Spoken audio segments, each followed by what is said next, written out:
Ero kamana nyakum kitera Ramogi TV kama kidieny mar ariyo mar chenro mar duol wantiere ka gi mheshimiwa Rozaah Buyu men jaod bura ma Kisumu West. Ero kamana nyakum wasechegi. Ero kamano. Higa manyien boko pani waseneni. Higa manyien pok wanenore. Happy New Year kaka jo Kisungu wacho. Udhi maber. Adhi maber. Chako higa nade Trevor? Chako maber. Mana in. An ba chake maber. Mano kare. To nyaka wach ne joka nyambe ni wageno ni gichako higa maber. Ero kamano. Ero kamano. Wachaka ne gi tungni manie ODM ka. Ang'o makelo tungni ODM? In king'iye matut. Waduto wang'eyo kaka jo ODM kata gi jo Kenya te. Ni jatendwa makoro Nyasaye noomo, Mheshimiwa Raila Amolo Odinga. Ne osebedo jatend ODM. Kendo ene manochalo gam manoriwo ODM. Nikech ODM ni en chama mokwako Kenya mngima. Onge kona midhiye Kenya kata ok yud ng'at ma ja ODM.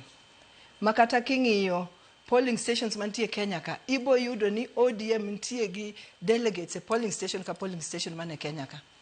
To mano dwaro jatelo manyalo riwo ji. To Raila emane jatelo no.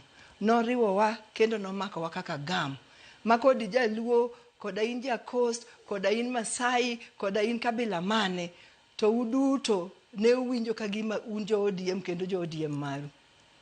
Koro ka jakom nonindo, joma ng'eny nowe ni ODM dhi barore. Nikech jakom ema nosebedo gam mar ODM. To gima ji ne wigi wirgo, to ni jakom ok ne mana jatelo od ODM kochakore gi kunyo mapiny man foundation, mobi moger ot, michopo lintons, mimusmal girite ntie kanyo, gik mopogore opogore ntie kanyo, tiende ni structures mopogore opogore ntie ODM. Majakom kata kanonindo to noweyo ot moger motegno. Makata kineno December, kineno pollster kata menyruok, kimenyo party, iyudo ni ODM kata sani emanyocha Tifa kod jotelo moko ogolo ni ODM en very strong. Masama ODM nigi 20%, party makoro sani rule miluongo ni UDA ni ibo yudo ni nigi 16%. Matiende ni ODM pod en very strong. To gima timre ODM ka, sama jatelo ila jakom wuok, kata ka structure ne ntie, mondo yud ng'ama nyalo mako kar jakom, mano nyaka kaw time, kendo nyaka kel tungni matin, kendo nyaka kel pogruok e paro. Mane gima timre sani. Ni jomoko kamoro neno ni ng'ane mano nego bedi, ng'ane ok nego bedi. To chama nitie gi constitution ni manyiso kaka chama mar ODM onego tim gimoro amora, makata ka gimoro timre kaka jakom nonindo, ODM ok ne tho kata ok ne dong ni koro en vacuum, ne ntie kaka koro kata ka en tielo matin mok nyal romo wuoche jakom, to constitution ne nyiso gimonego tim mondo ODM kik ben ni onge jatelo. Ojende matendo kaka Sifuna Giri wacho ni gini ok en mana pogruok e paro, en ketho chik. In kaka achiel kuom joma bede kuku matayo chama, National Executive Council. Yes. Nusoru kanyo ga goko muketho chik koso. Adwa ni mondo akoni ni okan mana ene kanyo. Adwa nakoni ni an Secretary of Political Affairs e ODM. Inyalo yudo no kawuo mang'eny. To kosemi telo moro, ok inyal tho wuoyo. Nyaki nen matut. To kendo kata kiwuoyo ni loso gimoro, tilose ok kong'engre wang' ji maka moro nyalo ketho gimoro. Adwa ni mondo akoni ni gimoro amora mosetimre ODM nyaka sani, onge gimosetimre tok chik. Gimoro amora matimre en according to constitution mar ODM. Nikech ei ODM ka, wantie gi body miluongo ni NEC, National Executive Committee. Wantie gi body miluongo ni Central Committee. Wantie gi body miluongo ni National Governing Council or Committee. Wantie gi body maduong' mogik miluongo ni NDC, National Delegates Congress. Mano kore maduong' makata ka neko wachang'o, kata ka Central Committee wachang'o, kata ka NGC Governing Council Congress wachang'o, the ultimate NDC. NDC ni emabro yie gi gik ma bodies gi osewacho te, kata nyalo kwedo, kata nyalo yiego to loko timo ni amendment. Mano NDC mapok wabedogo. Mane NDC ma proposal ne nitie ni mondo timre dwe mar adek tarik 27. Omiyo gimoro amora osetimore bwo chik. Omiyo wacho ni jogi riambo. Awach ni ogiwacho adier. Mano ndo giriambo. Ogiwacho adier. Gimomiyo awacho no giwacho adier. Ka koro ne jakomo nindo. Mi nek ema charged with the responsibility. Monego bedi ni twak kendo neno kaka inyalo fill position ma jakom no weno.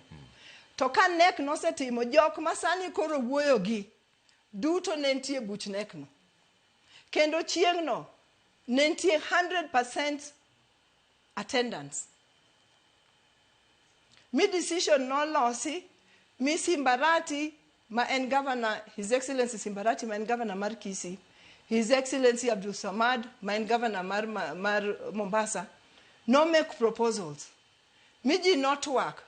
Mo penji kendo kata Professor Peter Nyang'nyong'o ma en governor mar Kisumu, His Excellency Peter Nyang'nyong'o ma governor mar Kisumu, ma diere mane jakom dhi manyo kom mar ginene mar iluongo nango AU obende nitie.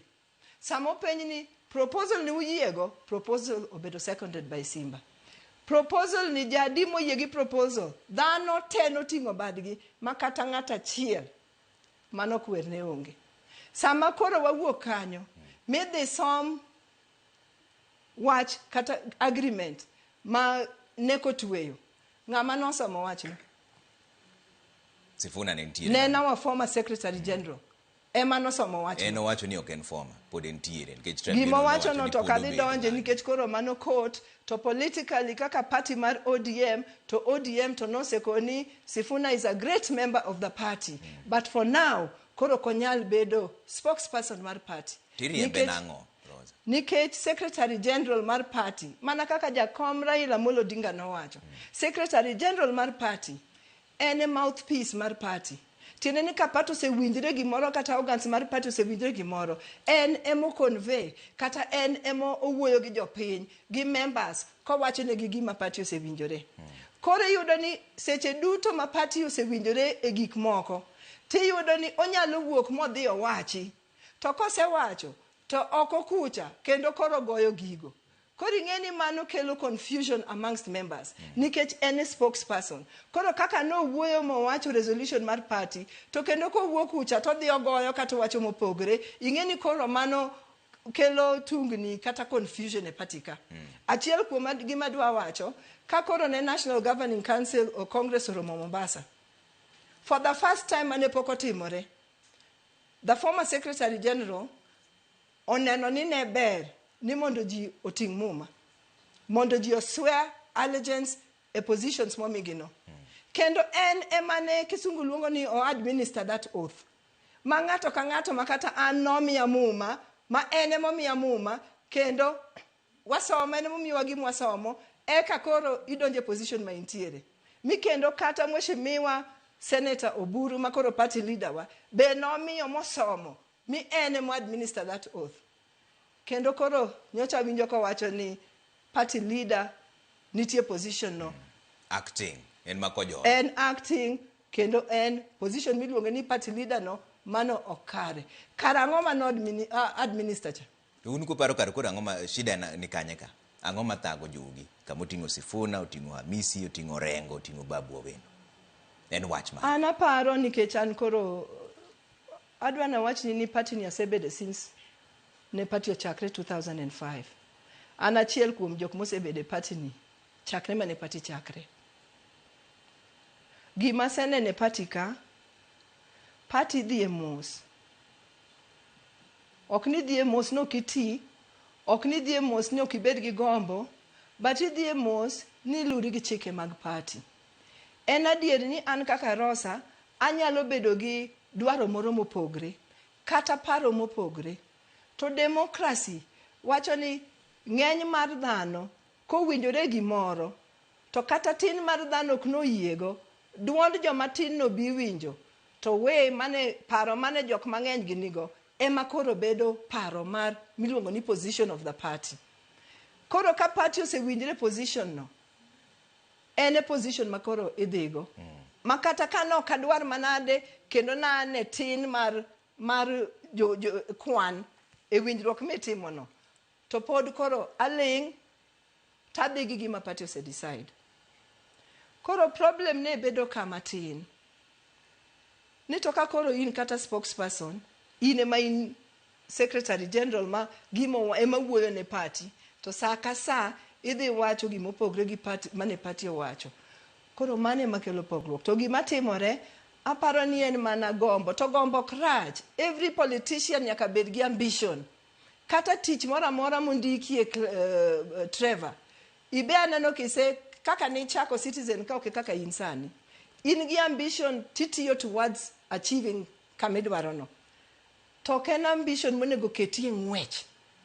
Makori ringo nikech samore nyalo ringo kipuko gik moko mi iringo matek ahinya. To mane mapa ni timore nikech jowa matindo gi rembgi dhi piyo kendo gin ambitious. To mano ok gima rach. En mana ni bed ambitious inyalo bet, tibedo jawinj wach, ibedo ng'ama hore kendo iwinjo iluwo chik mar tiji. Ka en mana dwaro kata ambition miwacho no, Sifuna kare dwaro ang'o? Akia gima dwaro. Mamiyo koro konya bet kodu mos e patika. Rach gini ni ji chalo ni dwaro gik moko to bo gidwa wacho gik ma gidwaro. To rengo? O gidwa wacho gik ma gidwaro. Mane rach ni nikech ing'e ni ka ji wuoyo ta wacho na dwaro gini. Yot mondo koro ji owuo mondo ji o consider gimi dwaro no, mondo opedhe mondo ne kama nyalo donje. Gima gidwaro gidwa wacho. To an kaka jasiasa anyalo mana paro gik ma gidwaro kalure gi kaka gisebet. Mheshimiwa wa magavana wa Siaya ma wahero. Ananyalo mana paro ni kamoro ene mano neno nodwani mondo bed jatelo mar ODM, party leader. Gimomiyo pacha dhi kanyo en ka paro manene nikech ing'eni kaka isedak, gik misewacho, gik misetimo ema ji nyalo ng'eyogo gimidwaro sani. To boromogo? Ka neno igni manosekalo, ndalo mane jakomwa jatendwa Raila Amolo Odinga ne dwa bedo president, joluo te noumore mi noyie ni wan waluwo bang' Raila. To en nopogre gi joluo. En nochung' moko ni en moneno noromo ochung' gi Raila mondo bed president. Sama koro ne Ford Kenya kethore mane koro ji odhi thika. Ineno ni ka Raila kabok nobete. Noneno ni en kor Raila okobede en olure gi kijana wa Malwa. So an gik mosetimre toke kucha ema nyalo menyona ni mheshimiwa kata governor rengo ni dipono dwarang'o. Kora neno niya en gima chande, apano neno ni ene moromo ma Senator Oburu okoromo bedo kama obetani. Koro dodwa ni mondo bed kanyo. Mane maneno kaka jasiasa kalure gi kaka nosedak chien kocha. To Babu Owino? Babu Owino osewacho ndalo mang'eny ni en odwa bedo governor ma Nairobi. Kendo en osepimo ni en odwa bedo governor ma Nairobi. Dwaro nodwa bedo governor ma Nairobi okrach nikech yiero pok ochopo. Nomination pok otim. Koro kata within ODM ka samo tim nomination donge pod onyalo yudo tiko koloyo jok ma gilerogo mondo dhi obed governor ma Nairobi. En osewache very clearly ni gimodwaro en odwa bedo governor ma Nairobi. Yes. Gi kanyo be giromo golo president manyalo piem gi William Ruto. Apa ni chama mar ODM nyalo golo president kendo mano pok waloro. Chama mar ODM sama wantiere ni wang'eyo ni jakom noweyowa gima waluongo ni broad base. Broad base government ni kata winjruok ni en ni ne wariwore gi UDA mondo wati kanyakla ka wakonyo piny mondo bed gi kwe, mondo wane ka nyalo bet gi piny nyalo bet gi kwe mondo tich otire ne jopiny nyaka koro chieng' ma koro wadhi timo election. Mano emiluongo ni broad base. Koro kaka jo ODM wan gi gik moko adek wanyalo timo. Wanyalo yiero mabe wan kaka sani wasewacho ni wamiyo jatendwa Senator Oburu Odinga thuolo ni mondo wachak wuoyo nikech e Kenya kaka in political party ma serious secho sekalo kata igni koro sekalo ma party nyalo wuok aching kende nodwa ni mondo odhi kende mondo bed president. Koro wan kaka jo ODM mano wang'eyo. Koro wawacho ni sani ne wamiyo jatendwa Senator Oburu Odinga thuolo mondo ochak wuoyo gi parties moneno ni pachgi chal kodwa. To wawacho ni kaka wan e broad based government ni wachak wuoyo gi jo UDA. Wawinjane ni to UDA kama ne jakom koro owewa nowewa gi 10 points agenda mondo piny olosre, mondo jo piny oyud haki gi kendo ngima jo piny obed motegno kendo maber. Ang'o mosetimore kata usetimo ang'o, usetayo ang'o mondo wane ni gigi ne dhi timore maber kaka ne jakom dwaro. Mano twak mwadwa ni wabed go gi jo UDA.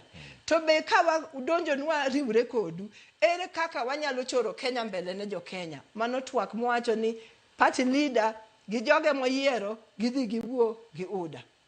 Wuoyo gi UDA komiyo ni okochuno ni koro waloro wuoyo gi jomoko. Wabo wuoyo gi jok moko maparo kaka wan jo ODM mondo wang'e ni gito pachgi en ang'o. Mano mar ariyo. Option wa mar adek en ni kama gi otamore to sani wa continue to strengthen the party ma wagero party kendo party bedo motegno. To ka wategno mwanyalo bet ni wachung kendwa pod wan gi option mar adek ni wagolo president wachung kendwa. Party ni otegno koso yiengni. Kare sani koro kata seche mudhi e twak ni to entiere ojende ma pod obaro kodu. Gin gine linda mwananchi unu ne linda ground. To gite gine linda. Ere ka ute une linda. Ere ka kudhi go mbaka ni ka koro ojende moko. Tegno mar party oken Rozaah Buyu. Tegno mar party oken Sifuna. Tegno mar party oken party leader. Tegno mar party en jo piny mage weg party. Tegno mar party en a polling station kucha. Ni be party nigi structure polling station, be party nigi delegates a polling station, be party nigi strong membership a polling station. Mane tegno mar party. Tegno mar party okeni Rozaah biro wacho kama. Tegno mar party en piny kacha. To mane kumwa kete maino wate. Mabe king'iyo Kenya ka. Idhi yudo ni ODM emosetim elections mag polling stations tetete Kenya ka. Idhi yudo ni ODM emosetim elections mag wards tetete Kenya ka. Idhi yudo ni ODM emosetim elections mag constituencies te kata kane pod wan gi ng'ikruok matin e constituencies moko. Idhi yudo ni ODM emosetimo elections e counties te mak mana karibu county 5 kende e Kenya ka. So mane tegruok mar party. Tiende ni wan gi structures, wan gi membership, to wan gi delegates mochung ne party, to wan gi jopiny mohero party. Mane teko mar party. Okun gi luoro moro ni pogruok ni dhi duoko mbii mar chama chien. Onge ng'ama ohero pogruok. Ing'e ni pogruok. Penjo ni tune ODM mane to ODM machielo be waneno. ODM en achiel. Jo ok yawuoyi otamore ni jimbe gin mane ODM ka. An ka bune ODM maru. Gima aneno kaka jasiasa maboka luor wacho ni ODM en achiel. ODM en achiel nikech sama ODM nigi bura, ibo yudo ka party leader mar ODM tie burano. Ibo yudo ka deputy party leaders mag ODM adek nitie burano. Ibo yudo ka chairperson mar ODM nitie burano. Ibo yudo ka officials 41 officials mag NEC nitie burano mak mana 1 or 2 people. Matiende ni gin gi the largest majority. Koluong Central Committee, ibo yudo ni jo Central Committee te nitie burano. Mak mana koro former SG wa ema onge burano. Donge mano koro mane ODM. Gimomiyo wacho ni ODM ok opogore. Sama koro neno kaka neno ka koro former SG wuotho. Aneno ka koro gin gi riwruok ma mopogore mag chama mopogore opogore te. Emomiyo kata ka buchgi ineno ok yud orange kanyo. Boki winji ODM tuko tayari mano koro lingo kiwinj kanyo. Boki winji ka wacho ODM ntie kanyo. Gima koro winjo en thum mawero jatendwa manosenindo Raila Molo Odinga mondo oyua ji. To kineno twak gino en twak makoro osoyo Jubilee ka, osoyo Jogashagwa ka, osoyo Chembete ka.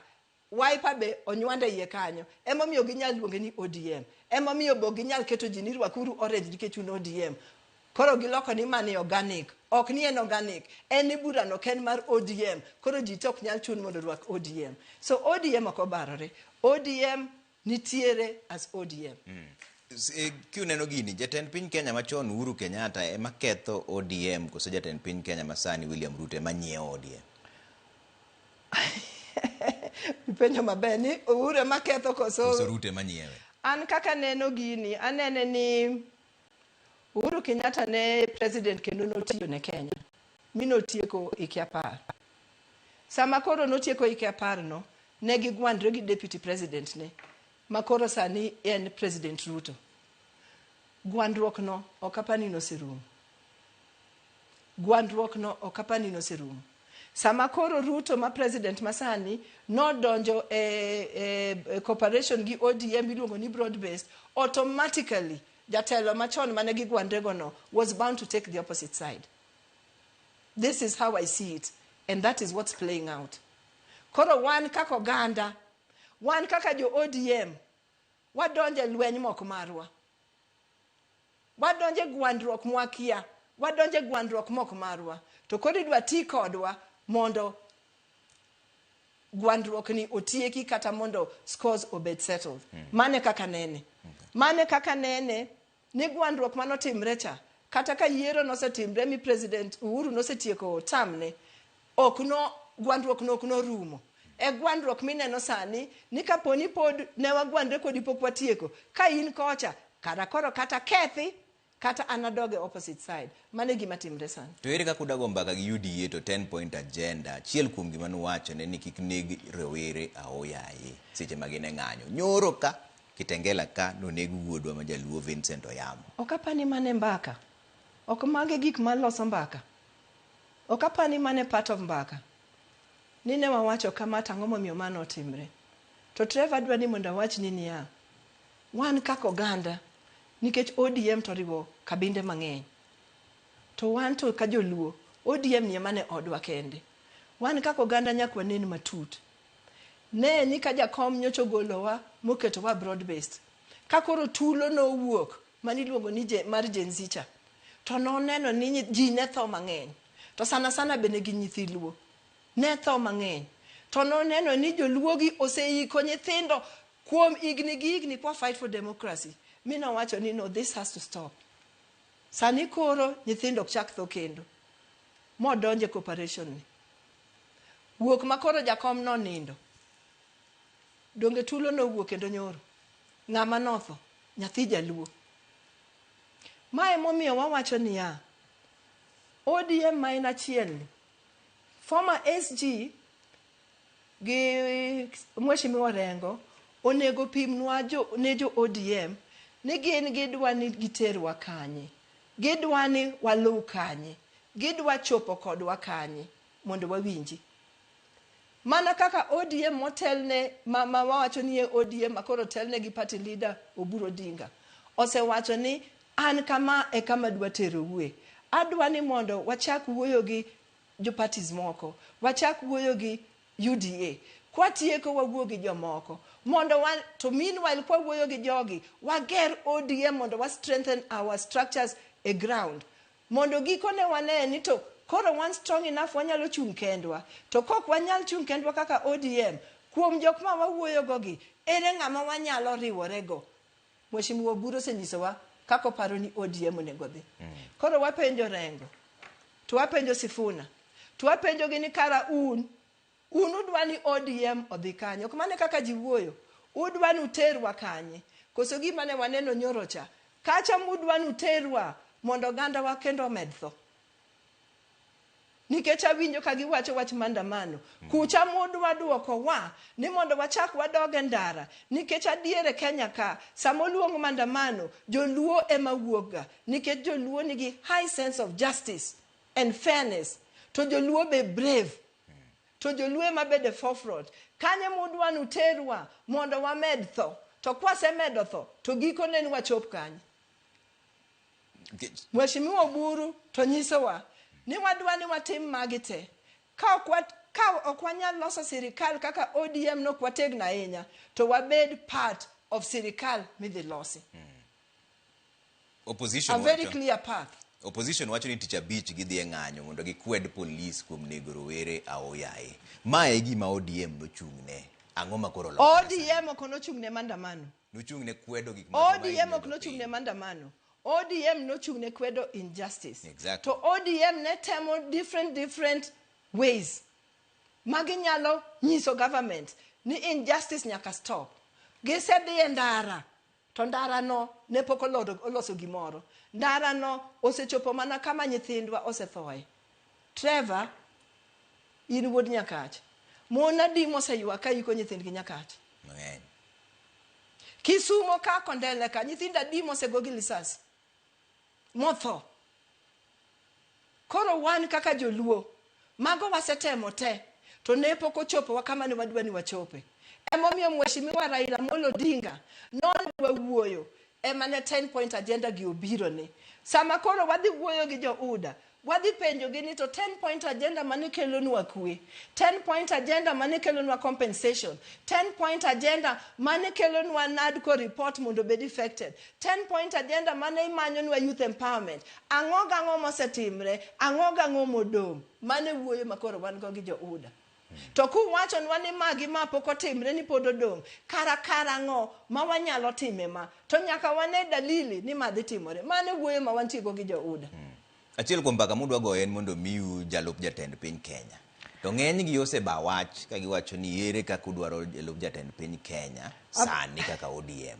Hapa ni chama ka chama ni obedo chama mar a political party mondo yud power, mondo los sirikal. Nikech kiloso sirikal, kode ka policies gite, gik mabeyo gite midwa timo ne jopiny inyalo timo ka in ema intie sirikal. Mano dong' adier. To kendo en adier ni kwan mar dhano, kata kwan mar membershipu, kata kwan mar kurau, mage makoro kudhi e mesa, to nyalo miwuo gi duol motegno. Jakom Raila Amolo Odinga noseketo okang' mamalo ma Kenya ka onge gimoro amora mane nyalo timore. Koko dew joluo, koko pani joluo ni kanye, nikech riwruok wacha nosebedo tekowa kendo nomiyo wa kwan maduong'. Joluo gi jo ODM ma Mombasa, gi jo ODM ma Nairobi, gi jo ODM ma Luyaland, gi jo ODM ma kamora mora, nomiyo kwan wa koro tegno. Ng'ata ma bro dwa wuoyo gi ODM ok nyal wuoyo gi ODM ka kwan ODM odok piny. Mae gima very important manyaka wang'e. Jomoko mok joluo nikech ODM ne msingi mar ODM sana ne en joluo. To sama ka koro joluo ema koro kata gwandre, joluo koro gwarore chama, buogo jowa ma oko mane beng'iyo chama mar ODM ni nyalo konyo Kenya. To kawa gisepogre kod ODM, tiende ni kwan wadhi dok matin. Sama kwan wadok matin no, ng'ama dhi keto wa mesa ni mondo wawuo. But mondo ODM owach ni gidwa bedo deputy president, mano ken gima rach. Nikech political party ka political party dwaro power. To an kaka Rosa, an neno ni mano ke the most important thing sani. The most important thing is ni wa keep ODM intact, wa ger ODM, nikech sama kwan wa koro bedo motegno cha. To kore ka duondwa ni wadwaro deputy president bo winjre maber. To ka wagwandre sani ni mano kori agenda, to waweyo gero chama kaka ne wadwa gero chama cha. To kata wagoko komanade, onge ng'ama bro miyowa ka kwan watin. Kwan wa kaka ODM nyaka bed motegno, kendo nyaka bed maduong' manyalo miyo ng'ato winjwa ni nyaka wayud position moro. Ntiere ng'ama iluongo ni Sona Hazia. Wacho ni en Mombasa, wacho ni gin kaka ojende sani koro giol gi wach mar party, gidwaro jotelo mani kare. Ng'is na Rosa ni joma ne ting'o jakom mane ting'o badgi koro onge. Wang' ni onge ting'o bad. An kang'iyo jakom cha bende nyalo ting'a bad ng'at mong'e ni jopiny ok dwar adier. Jakom was a democratic man. And Jakom had his ways. Jakom ne ng'ama nyalo go sim ne japiny moro ma ng'ato ok par ni onyalo go ne sim. To penjo ni to Kisumo kanyo dhi nade. To duond japiny no dhi winjo moingo ng'ata. Koro sama Jakom ne ting'o kata bad ng'ato, no nyalo ting'o bad ng'ato nikech ka nomination otim ayanga, samoro nomination kelo gwandruok kata gorruok kata chuny marach kuom jok mane chung to gin jochama achiel. Maka koro ji dwa dhi chung e final election to yudo ka koro ji ok oriwore maber.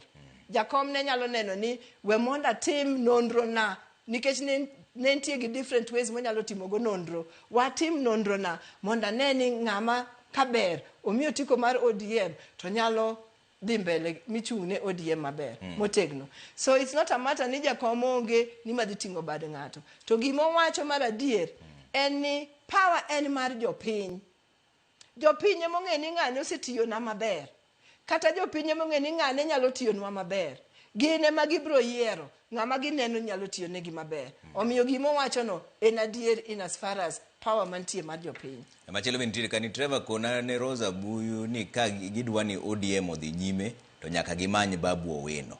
Mano e kama teko Sifuna nitiere nikech Babu is the mobilizer kende political party himself. Mane momiyo Sifuna tiyo kode. To ka ODM ok nyal kelo Babu to onge gima gidhi kelo ne Rute mesa kaka ODM. Nikech Babu ema sani jopiny winjo kaluwore gi gima otimore ne jakom party mar ODM ahero kawuono. Maendi Derrick Oloo Wuod Ambo Republic. Block number 7 wajeni ken kondele Kisumu City. Adwa ni monda wach ni Babu poko wacho no we ODM. Babu poko wacho no we ODM. Babu Owino motelo ne Embakasi East poko wacho no we ODM. Poko wacho kamano. Tadwa ni kenda wach ni sani ji osedonje siasa nikech elections biro higa mabiro.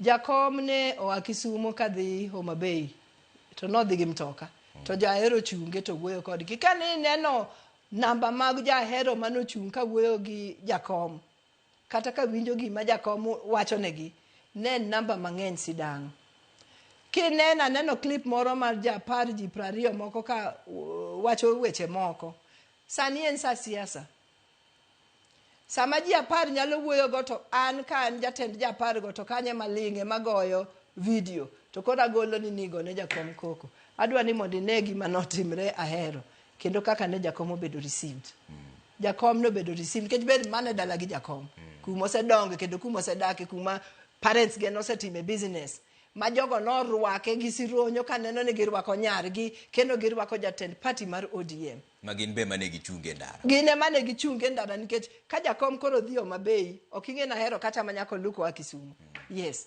magine mane gichunge ndara koro mano to en tactics maji mopogre bedo ge siasa to that is what it is. Ang'amo no beda piny gi ojende ma remb gi liet miwacho gi kaka Babu Owino ODM patika ni party ni kodu gi thuolo onge ng'ama riembo to patika ni ODM ni en mar jodongo in ja ODM ja ODM in rawera kosinga moti atano kane chinro matelo mar ODM mune telo mar ODM ODM korwako jite kendo ODM tieko dagi youth wing a very vibrant youth wing ma nakoni about structures polling station ka polling station nitie gi youth league polling station te Kenya ka nitie gi youth league giyiero delegate system nyaka gichop malo kabe wan ga very vibrant national youth league a very vibrant national women league so ODM ni opportunity mar joko madongo mambese na ODM tiego opportunity mar rowere ma youth ODM ni opportunity mar mine so ODM okwako jite ma everybody has an opportunity to kibiro kata nek opongo gi jok matindo makata Babu miwacho no Babu bentie na member of nek Babu ni National Executive Council Babu ntie National Executive Committee Babu miwacho no ntie National Executive Committee muok ma senator mar Migori ntie National Executive ODM ntie gi a lot of young people at least 30% of NEC members gini raweche so opportunity mar raweche ntie ODM ka to kendo raweche ngene gin gi ideas to gin gi energy ma many times activities matimore gine magintiere on the forefront. Okay. Yes. Trevor Maendi Collins ka wuok Karibangi South penjna Rozaah Buyu ni to Sifuna ne ochako pingo broad base ka pod Raila ne ngima ang'omiyo no gole mana bang' Raila awa wacho ni wawuoyo kwa yangore donge okadwa na wach gik mosebedo katimre Central Committee tadwa na wach ni ndalo mang'eny kakoro wakwedore kata ka wan gi bura Central Committee Rosa initimo gama wetimo kama kitimo kama titent image mar party kama ni jakom nong'ewa kendo bura no yaw makoro wang'eng'ore to jakom nosekone former secretary general party ni en gi democracy kendo onge ng'ama nyalo gagi kuom wacho gimiwacho but samore dhiga ahinya kaluwore gi position mar party koro samora dwaro gani kapok iwuoyo check with me mano iwacho bura kate wate wantie. So it is not that Jacom never noticed that sometimes ne wadhi overboard matin. But ndalo mane Jacom tie pok ne former SG owuok oko modhi ogoyo party position mane committee no se winjore. Magi koro ng'engre mana sama koro Jacom onindo ni. Ma koro ong'eng'o to okwedo party leader to timango magi koro timre mana sama Jacom osenindo ni. But indeed Jacom ok no mind mana kaka ODM ok mind ni mondo ng'ato bede gi paro mopogore. ODM ok mind mano nikech that is the D mantie ODM cha and democrat mi power mar democracy mondo iwach pachi kendo iwach kaka iparo gimoro to gimarach ka party koro osewinjore ma the majority oseyie mi party osekawo opposition koro ing'eni you lose that democratic power koro in position ne manyaka idhigo kata kiwuoye to koro iling'o kigo nikech ka koro in secretary general tigoyo position mar party koro party ni we kanye where are we as a party Penjina Rosa ni to Mama Aida begin go de broad based ni owacho ni an ndhiwa Mama Aida siko wacho ni en ok en politician Mama Aida osebedo minwa kendo in terms of empowering joma mine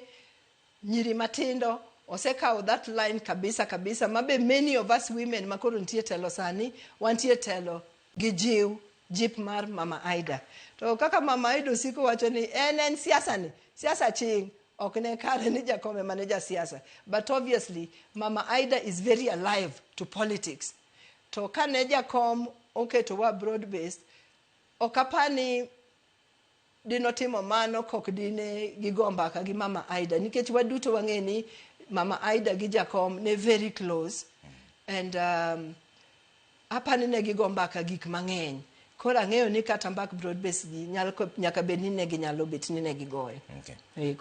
Wacho ni Ramogi TV musna incoming governor Rozaah Buyu dwasi aseyie kode nikech ng'ato ka ng'ato to nyaka winj pache to yie gi Sifuna bende wacho to nono ok dhi bedo mayot ne chama ka. Aparo ni Sifuna pod en a member of ODM. Onge ng'ama riembo Sifuna chama. Sifuna pod en a member of ODM. Kome mumaye mares ji. The only thing gima opogore kende en ni koro Sifuna ok secretary general.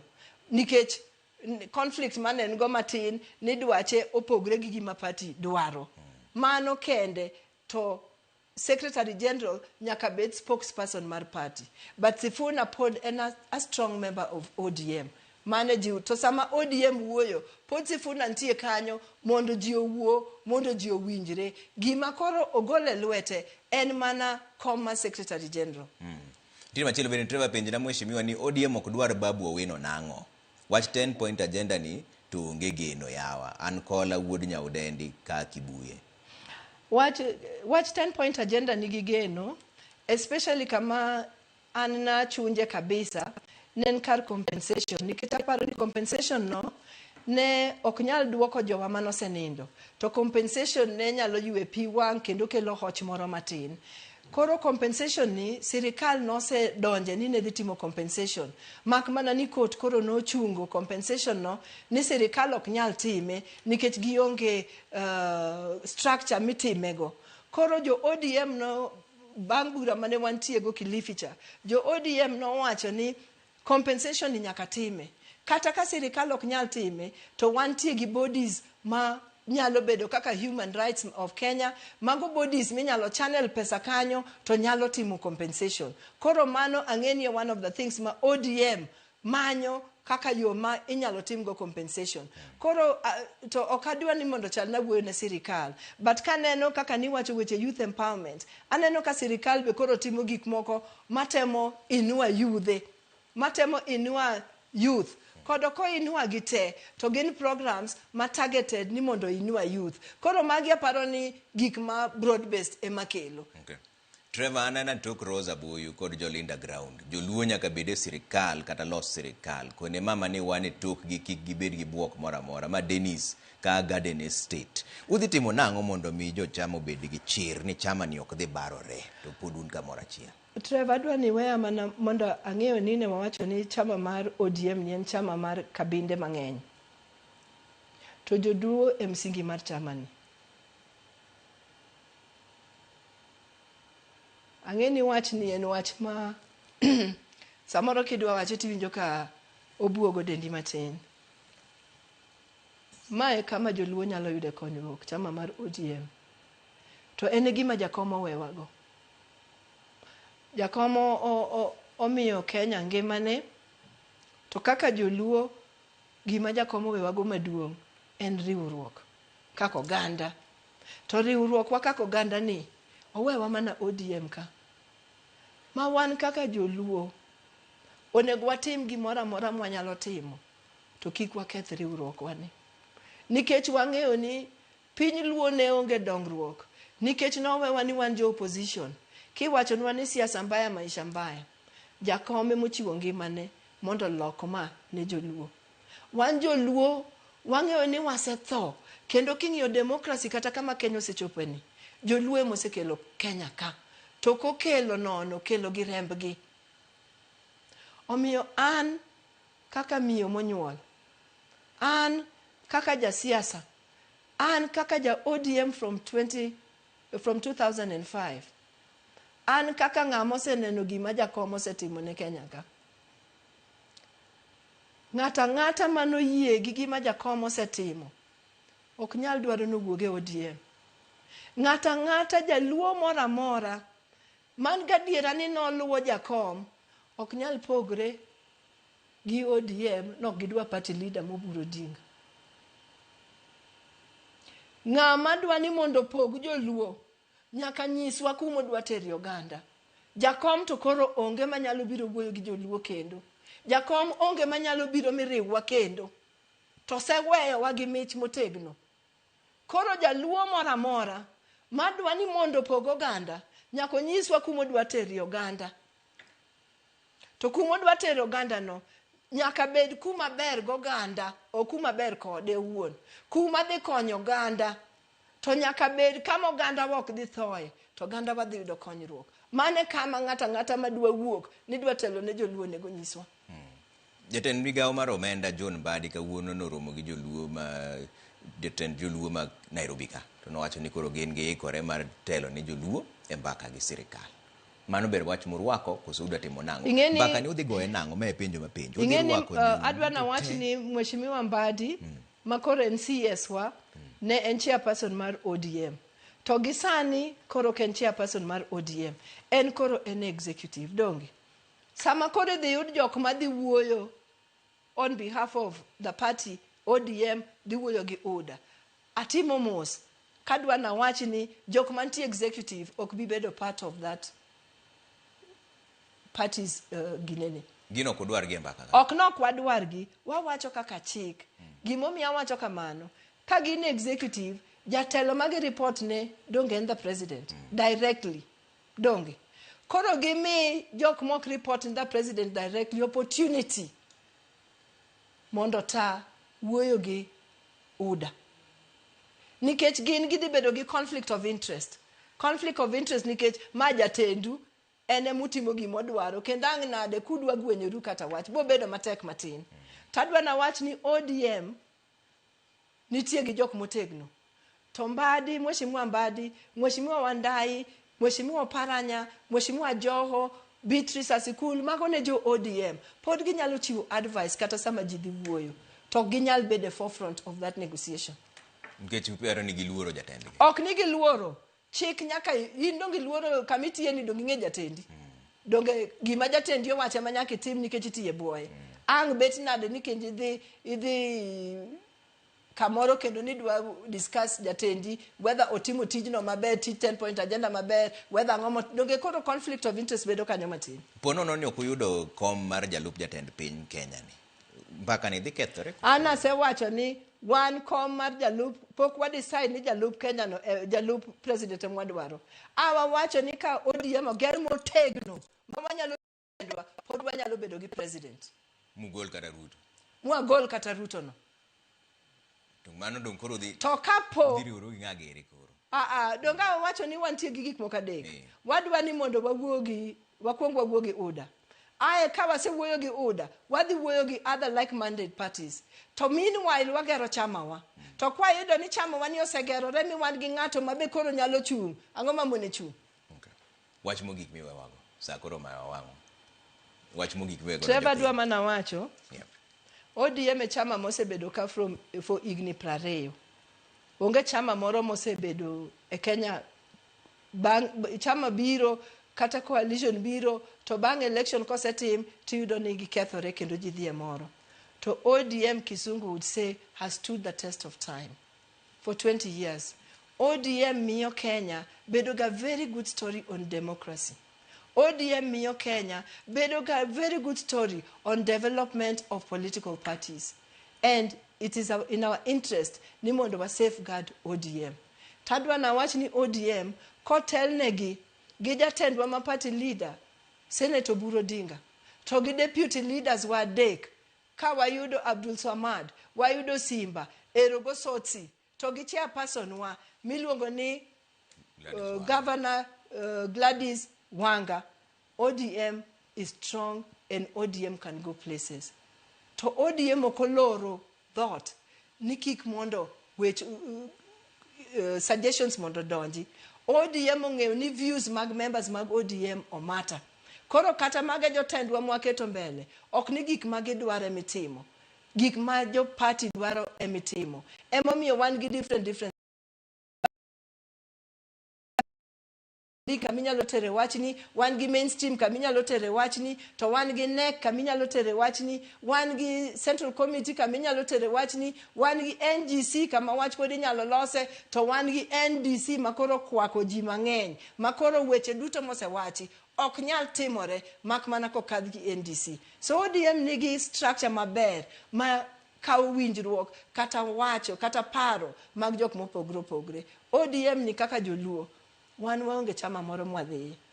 Mae girwa moseriwowa. To mae girwa manyaka wamak motegno. To ng'ata madwa biro ni pogo oganda luo. Nyaka wach mano dwa tero wa kanye. Tang'o momiyo odwa tero wa kama opogre gi kama ODM dwa tero wa. Erokamano mheshimiwa. Mheshimiwa Rozaah Buyu jaod bura ma Kisumu West kogo mbaka ni ODM pod ochwiny kosoyo wacho ni ODM pod ochung' motegno. ODM ochung' motegno. Une jo piny mung'eyo. Ang'o ma minyiero ka gino kibini ni ODM ochung' motegno. Ya to tinde kata jogi biro manyo tiko mar ODM minyiero na. Kata nyiero tinde kuyie ne ji ODM ka wacho mane. Erokamano ahinya mane kama weche chenro mar duel kidieny mar ariyo gi Mheshimiwa Rozaah Buyu jaod bura ma Kisumu West. Bang'e saa adek to Dadi Cool bro biro mondo nyis weche mosebedo katimore pacho ka wanere bang'e. An kaka pile nyinga Trevor Ombija janding'o panga jonyakach dendo nombija taya nyakwar guok ocha pesa wanere bang'e. Goni ODM nugi